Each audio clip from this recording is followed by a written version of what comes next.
So, of course, I had to get some Star Wars horror. There isn't a lot of Star Wars horror, and most of it I've actually covered on the channel with such hits as Death Troopers and Red Harvest.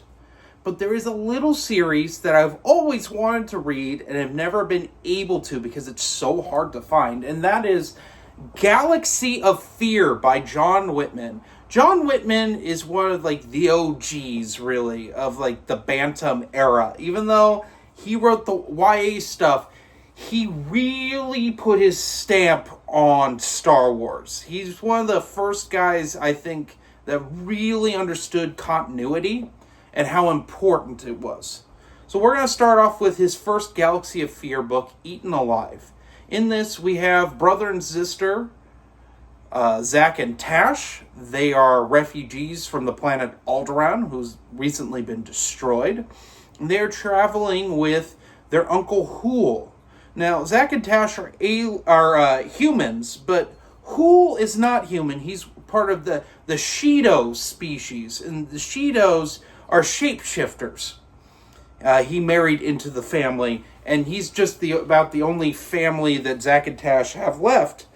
And he's very mysterious. He's an anthropologist, I believe, like a galactic anthropologist, but a lot of his past is secret. And as we go along through the series, we start to learn a little more about Hool. We also have DV9, the token droid of the group, and Zach and Tash's teacher, who is not happy to be a teacher. He wants to be a research assistant again. Anyway, on one of their outings, they go to a planet where people keep disappearing. And the planet might be doing it itself. So, the big thing with Galaxy of Fear and all 12 of these books, they are Goosebumps ripoffs. Goosebumps was real big at this time. Lucasfilm wanted to get that Goosebumps payola, and they did. Galaxy of Fear was pretty successful for them. It's often forgotten these days, along with things like Jedi Prince and Junior Jedi Knights, as this first wave of YA Star Wars fiction. Prior to Scholastic, it was like a subsidiary of Bantam, I guess. I don't know. The biggest one out of this whole era is probably Young Jedi Knights, which was targeted to a little older of a reading demographic. But these are really solid, and they're very well written for what they are. But talking about Eaten Alive, so each one of these books seems to have a cameo from a movie character, at least one. In this one, we have Darth Vader at the very beginning, and then we have Luke, Han, Leia, Chewbacca, R2-D2, and C-3PO.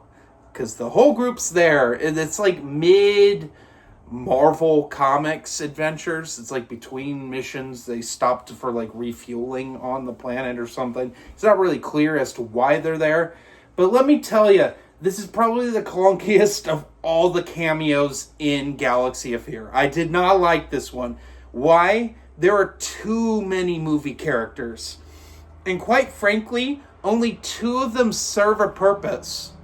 Well, I mean 3, I guess, because Han flies the Millennium Falcon. And the Millennium Falcon comes into play near the end.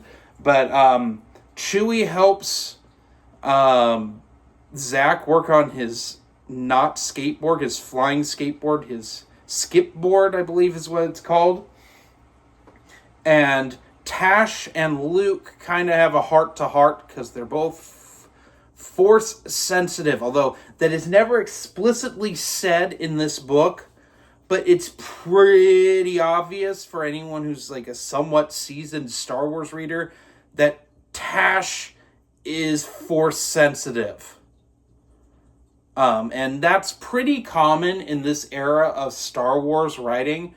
Starting with West End Games, you get a lot of people that were force sensitive. They wouldn't be full-blown Jedi, because that doesn't make sense. It's not like today where, you know, you can have Ezra Bridger and Kanan Jarrus running around with lightsabers before Luke was there. Like, within a year of Luke joining the rebellion, there's been Jedi running around for a while. And, like, Ahsoka.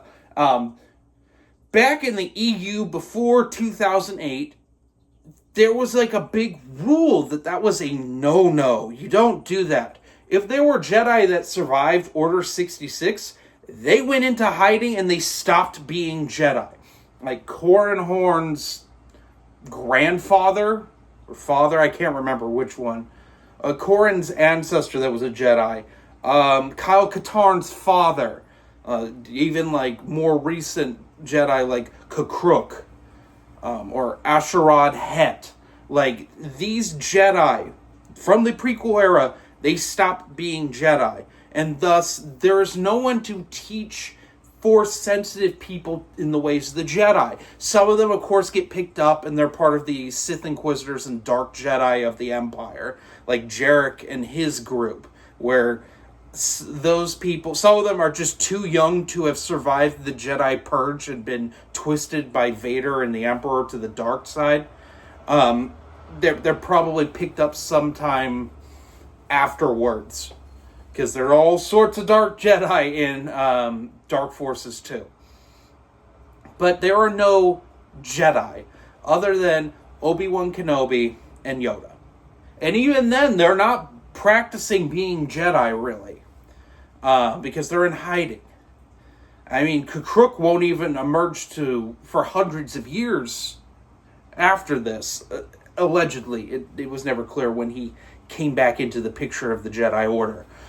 But, yeah, it makes sense that Tash is a Force sensitive. There's got to be a lot of them. There were a lot of Jedi, you know, back in the prequels. So it makes sense that there's a lot of Force sensitive people that just go under the radar. They aren't very important to the Empire. At least until they make themselves important to them, which will happen later. Anyway, what did I think of Eaten Alive? It's probably the weakest of all these Galaxy of Fear books. That being said, it's a pretty solid book for what it is. It's a Goosebumps ripoff book that really is more Star Wars-y than a lot of the Star Wars stuff we get these days. John Whitman really got the Star Wars expanded universe. He really understood it. And it shows in his books. And they get better from here. But honestly, I give this a solid 3.8 out of 5. Not quite a 4 out of 5, but getting there. So, anyway, have a nice day.